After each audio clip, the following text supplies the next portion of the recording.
ya ebulu stitches lituo sinye rice n'ọkụ sigide rice sisie rie ya amakwala na nke a na-akọ lisie enyo nsị wee lụọ ọnụ na ya nọ na toilet na-eti mkpu tikete mkpu ndị neighbor wee bataba ndị neighbor wee bata wee jụbịa sị kedu ihe ọ bụ ya wee sị ha na agụụ na-achọkwanụ ka o gbuo onye ọ sị m na ya ahụsigo ya wee sie nri wee rie hey ha wee tigide mkpu sị onye donete yesterday nke esigolu nri wee rie na kwesịrị iri nri ọ sị na o nwere onye gwali anụ na o nwekwa onye gwali anụ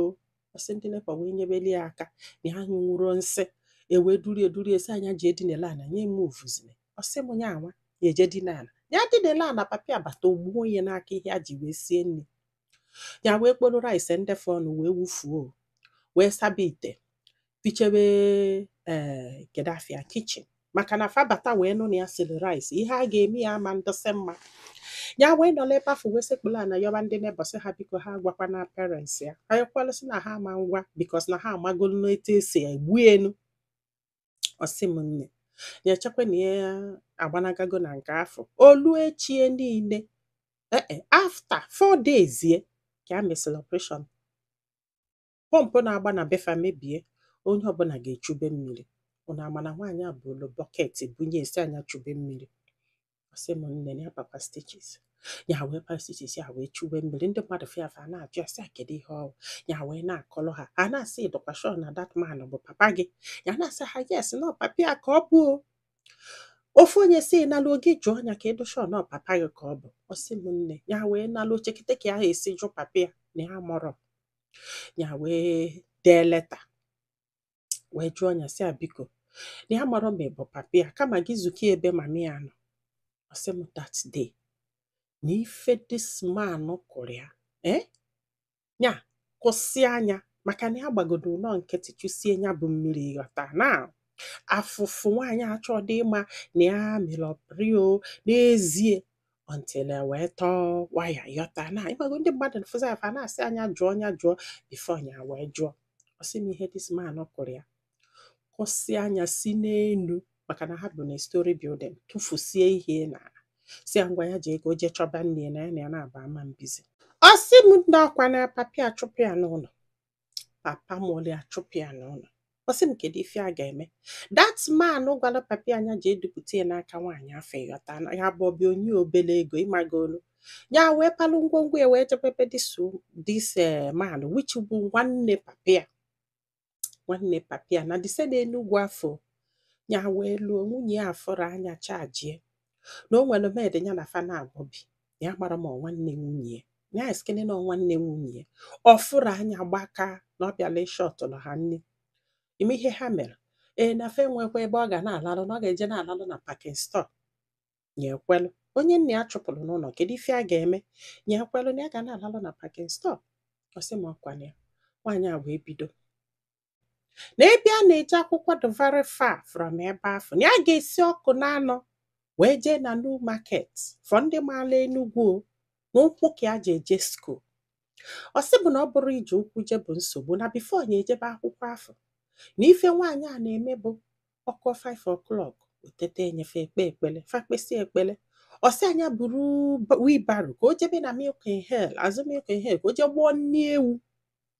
na o nwee meeting this woman so ya ha wee chinye ewu ọ na-azụ ọ sị bụ na ewu ndị ọ na-azụ na a na-enyekwu ya ego o ji egote nni o mana ya betara be this woman the woman kwụsị igo nni n'ụtụtụ na-eje gbuo nni ewu na ọ bụrụ na ọkaita na fakali tọgolie pieces enyele arụ ya yes maka na chiama mfochenye ebugoro wheelbarrow jebe ebe afọ ije gbuo nni ewu ya gbọsịa nni ewu bata arụ niile a na-akụ ya ụkọ na ọ ga-akọgidie ya jesie ife afọ pụta na ya ga-asa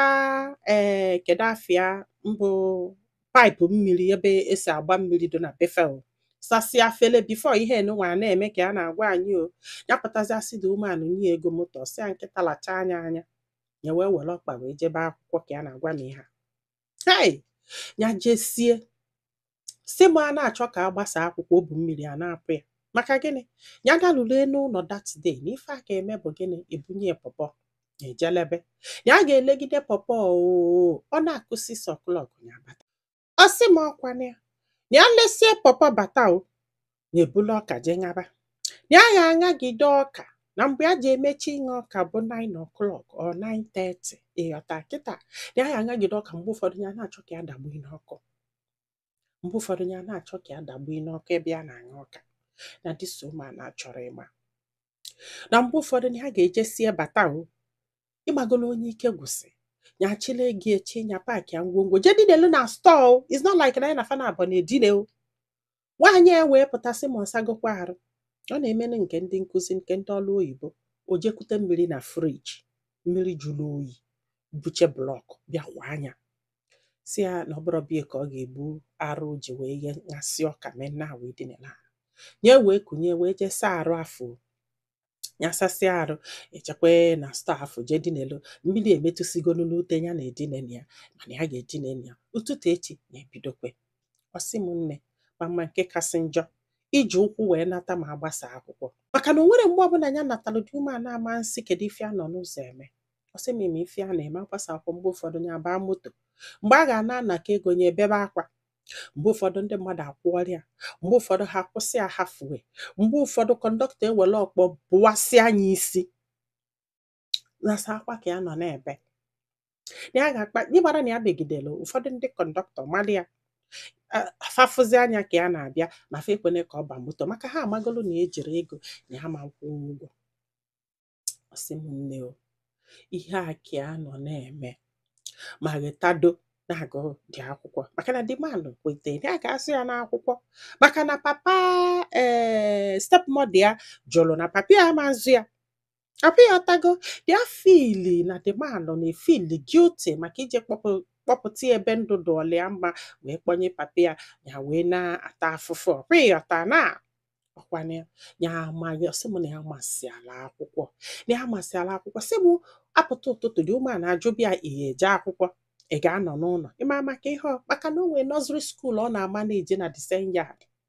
Na ife dị ume anọ na-achọdebe bụ excuse nye ejereghị eje akwụkwọ ka wee je kụzibelu ndị nọzri skuul afọ. Ya si ife a ga-eme o jidete ndị nkụzi ọchụsịa ịkwụfụ ụgwọ okwu ego bụ anya ka ọ dapụta apụta dịso ụmụ a